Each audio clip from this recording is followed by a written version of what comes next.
Donald Trump is continuing to shovel steaming piles of nominee into his cabinet.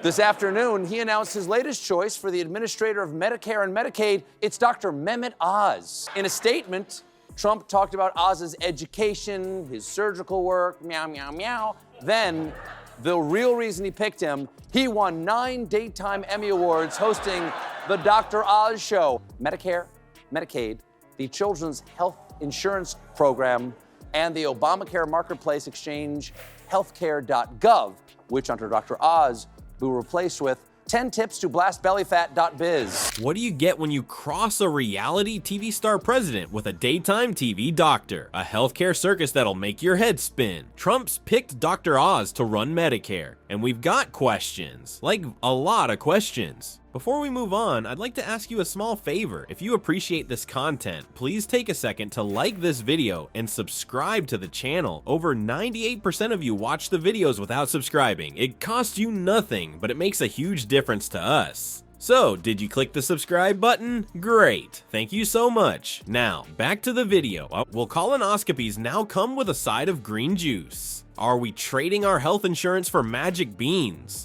Stay tuned as we try to make sense of this medical madness that's got Washington looking more like a bad soap opera. Remember when Dr. Oz told us raspberry ketones were magic weight loss pills? Yeah, that guy's now in charge of Medicare. It's like putting a used car salesman in charge of NASA. Trump's latest pick has everyone scratching their heads and reaching for their blood pressure meds. He spent years on TV peddling quack medical treatments, including promoting a debunked cure-all called colloidal silver, which, if taken in high quantities, can cause a permanent bluish-gray discoloration of the skin. Yesterday, Trump picked another TV man to be Secretary of Transportation. It's former Wisconsin Representative Sean Duffy, seen here psychically willing the Benihana chef to toss him the shrimp. Again, everyone with a TV show gets a call. Where's my job offer?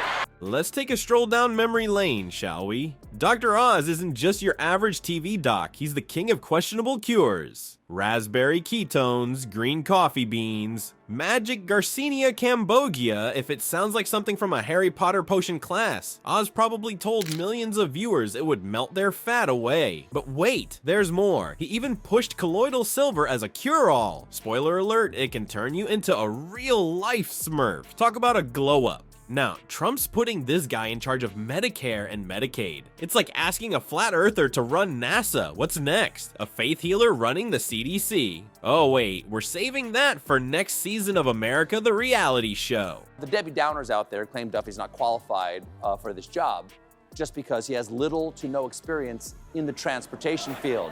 Oh really?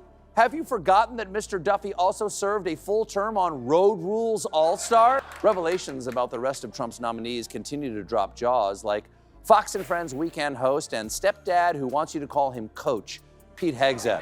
Up till now, I have been critical of Trump's appointees, but I fully support Duffy. First of all, he has real-world experience in that he was in the cast of MTV's The Real World Boston in 1997. It's Trump's pick to run the Defense Department.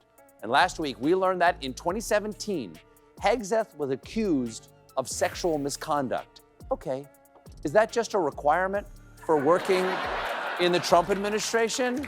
But it's not just us regular folks raising eyebrows. Actual medical experts are losing their minds over this. A bunch of doctors even wrote to Columbia University, basically saying, hey, can you maybe not have this guy on your faculty? He's making us all look bad. Ouch. And let's not forget Oz's greatest hit during the pandemic, hydroxychloroquine. He was pushing it harder than a ShamWow salesman on late night TV. Never mind that pesky little detail about it not actually working against COVID, but hey, who needs science when you've got a TV doctor, right? So what could possibly go wrong with Dr. Oz running Medicare and Medicaid? Oh, nothing much. It's just the biggest, most expensive government agency that eats up a third of all healthcare spending in the country. No biggie. But wait, there's one last twist. Trump says Oz needs to cut waste and fraud in the system because nothing says fiscal responsibility like a guy who pushed magic beans on daytime TV.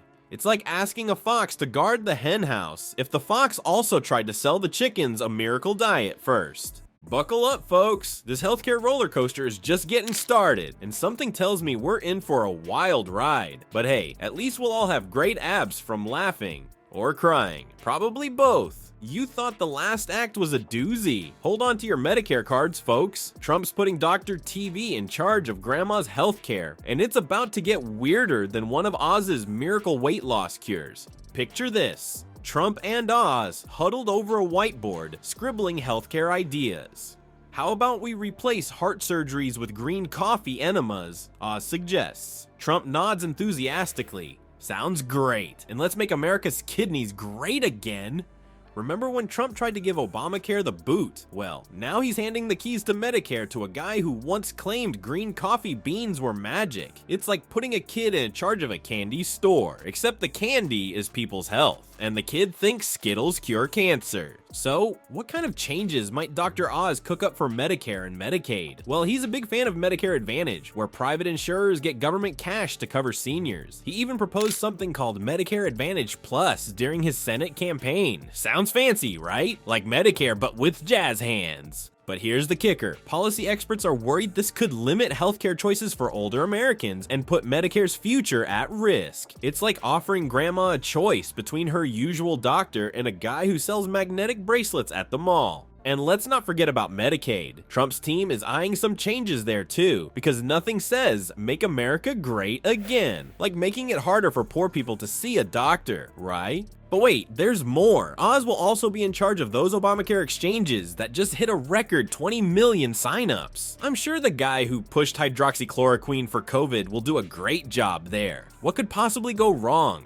How bad could it really get? Well, imagine millions of Americans waking up to find their healthcare has been replaced by a subscription to the Dr. Oz YouTube channel. What, got cancer? Try this turmeric smoothie. The potential impact on Americans' healthcare is about as comforting as a colonoscopy performed by a clown. We're talking possible cuts to coverage, skyrocketing costs, and treatments based on whatever Oz saw in a crystal ball this morning. But hey, at least we'll all have great abs from laughing or crying. Probably both. And just when you thought this healthcare circus couldn't get any wilder, there's one last twist that'll make your head spin faster than Trump's revolving door of staff. Just when you thought Dr. Oz running Medicare was the craziest thing in Trump's circus, hold on to your stethoscopes. Turns out, Oz isn't even the wildest pick in Trump's cabinet of curiosities. It's like a game of who's the most unqualified, and everyone's winning. But here's the thing, folks. While we're all laughing or crying about this healthcare horror show, real people's lives are at stake. So let's keep our eyes peeled and our voices loud, stay informed, speak up, and maybe consider a career change to TV doctor. Apparently, it's a great stepping stone to running the country's healthcare. In the end, American politics has become a reality show where the grand prize is our well-being. But hey, at least we'll have great skin from all that snake oil Dr. Oz will be prescribing, right?